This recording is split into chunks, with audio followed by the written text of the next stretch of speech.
ورحمة الله وبركاته. كي دايرين؟ لاباس؟ نتمنى تكونوا كلكم بخير وعلى خير. اليوم جيت لكم بواحد العمل يدوي زوين وسهل وفيش بزاف سعروينه ونتمنى انكم ديروا هذا العمل مع وليداتكم. درتوه انا مع بنتي وهانتم تشوفوا العمل خرج رائع جدا جدا. كنت فرحانه بزاف، داكشي علاش قلت غادي نصوروا وغادي نديروا معكم نشاركوا معكم. ثم تشوفوا العمل خرج زوين بزاف بزاف، ما فيش روينه ديال الصباغه، فيه والو، واقتصادي كذلك. ونتمنى انه يعجبكم ويرقكم.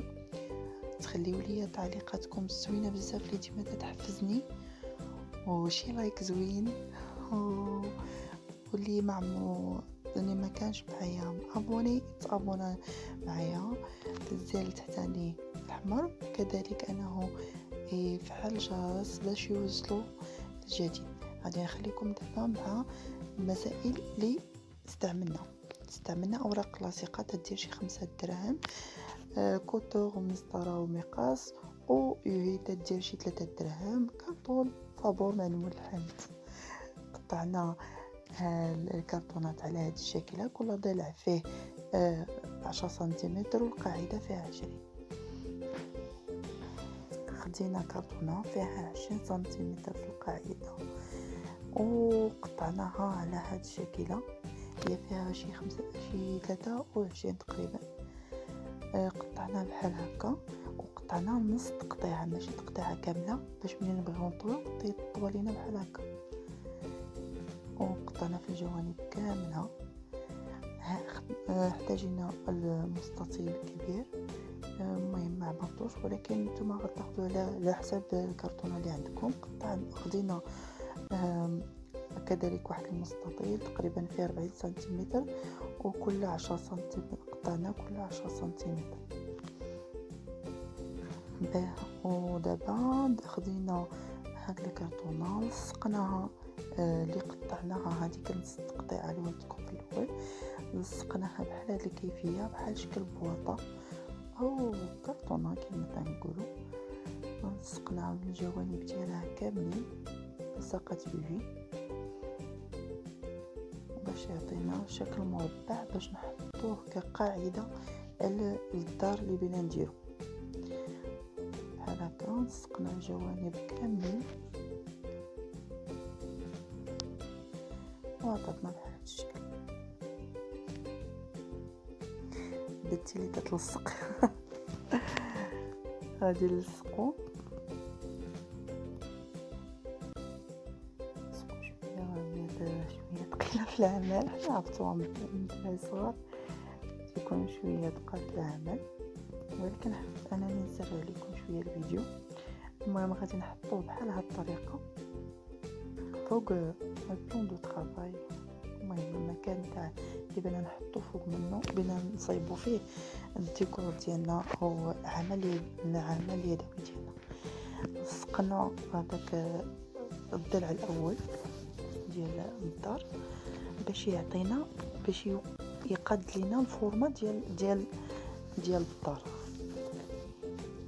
كاليتو بواحد الكاس من داك الجنب باش ما يطيحش لينا، حيت الا بدينا بهذا الضلع هو الاول ما غاديش يجينا شويه عوجه. داكشي حطيت هذا هو الاول باش يجينا هو الاساس ديال الدار. ولصقنا الجانب الاخر، لصقنا دابا 3 القطع اللي عندنا، القطعتين اللي عندنا، وهذه هي القطعه الثالثه. دوزنا على الحواف كاملها، وفي الحقيقه غلطنا، خاصنا نلصقوا الحواف الاخرين ديال الدار من هادشي اللي تلصق لينا. منين حطينا ما بتلصقش، داكشي علاش عاوتاني لصقناها، حيدناها من تما ولصقنا، درنا لصقه في بالحواف ديال الدار من ديك الجهه. وغادي نلصقوه الطريقه، نلصقوه دابا وندوزو للباب. غادي نلصقوه تما الباب، وغادي نديرو ليه واحد الكادر بالاسود بهذه الطريقه.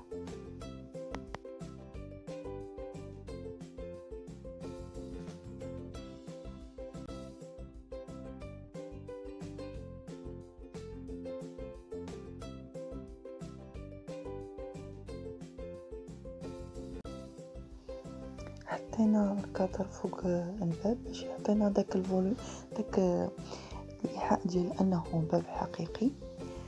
وكذلك درنا هاد الكيفيه درناها النوافذ كيف تبان لكم.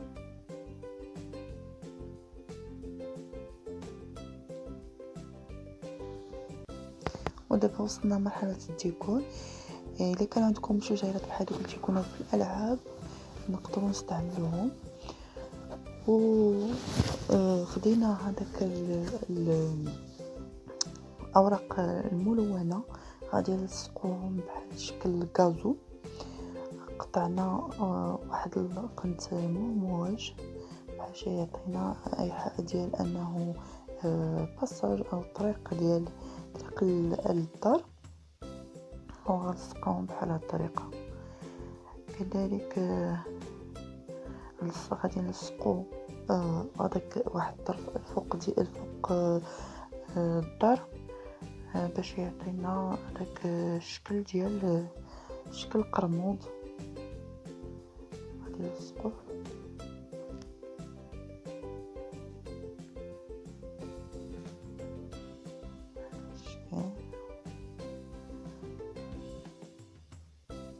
استعملنا اللصاق. هو ورق ملون في التركوا. استعملنا اللصاق حيت ما بغيتش نحيد ليه داك الورق باش يبقى واقف، حيت الا حيدنا هذاك الورق التحتاني غادي يولي شويه رخو وما غاديش يعطينا هذاك الشكل اللي بغينا. ارتحت انا نخليه بهذاك الورق ديالو باش يعطينا ديك الوقفه ديال انه بحال شكل القرموط تاع الدار. المهم درنا لصاق جميع الجوانب حتى الوسط بهذه الطريقه، ولصقنا فوق منه واحد القرموط مزيان. خليناه شويه خارج من هاد الجهه وشويه خارج من الجهه الاخرى. هو تقريبا يكون فيه شي 25 سنتيمتر. خليناه خارج من الجوانب باش يعطينا داك الشكل ديال انه هكا قرموط. دابا ندوزو نلصقو هذاك الغازون المزور يعطينا شكل غازون. حنا لصقناهم وهذيك التمويجه شاط لينا منها واحد شويه. انا نتهضر حتى عندها بالصوره بغيت نقطع هذا الجزء الساعه ما بغاش يتقطع ليا وخليته. المهم غادي نكمل دابا من العمل. انا نتهضر وغادي نلصقو هذيك التمويجه اللي قطعنا فيها شاط لينا منها الطرف درناه في الجهه الاخرى باش يعطينا التمويجه مزيانه انه شكل باساج. قطعناه على الشكل غير شكل ماشي محدد باش يعطينا بحال شكل بحيره او شكل ماء او هكا. وغادي ندوروهم بهاد الحجرات. خديناهم ب3 دراهم من عند بيبينيير داك اللي تيبيع الغرس. وغادي نلصقو حجره. ما تخافوش ها اللصقه تاع البيبي تلصقوهم مزيان. غادي نديروهم في الجوانب تاع داك الباساج تاع الدار، طريق للدار. وغادي غادي ندورو بهم كذلك داك الماء باش يعطينا بحال شكل البحيرة، وغادي نلصقو دوك الشجيرات ولا كان عندكم شي حيوانات تاع البلاستيك غادي نلصقهم حنا كذلك. عندي واحد جوج خريفات واحد هكا حتى نكملو العمل ديالنا حجيرة حجيرة حتى تساليو بحال هكا. ندورو الماء كذلك تا هو بالحجر حجيرة حجيرة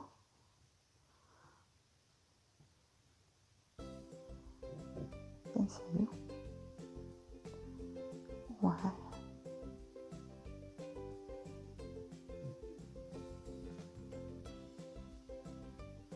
هكا سالينا بالحجيرات ندوزو نكملو الحجيرات الاخرين.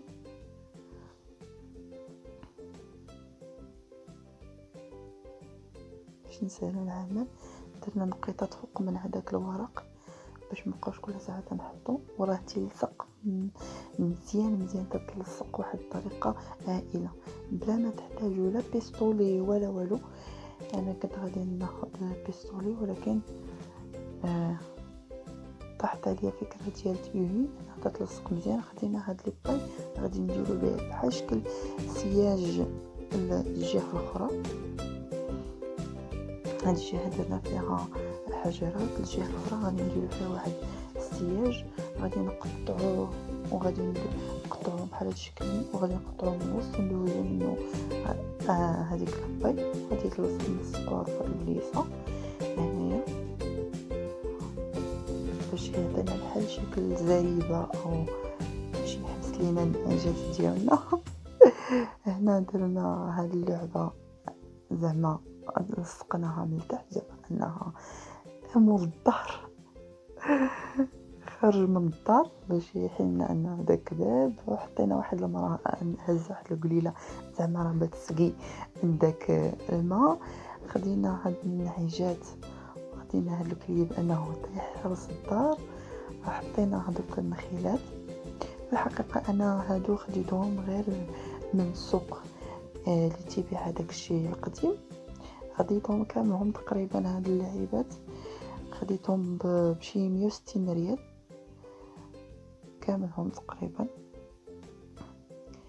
ولصقناهم هنايا وجاو بحال هاد الشكل جاو زوينين و انا فرحانه بهم وحق الله الا عجبوني بزاف.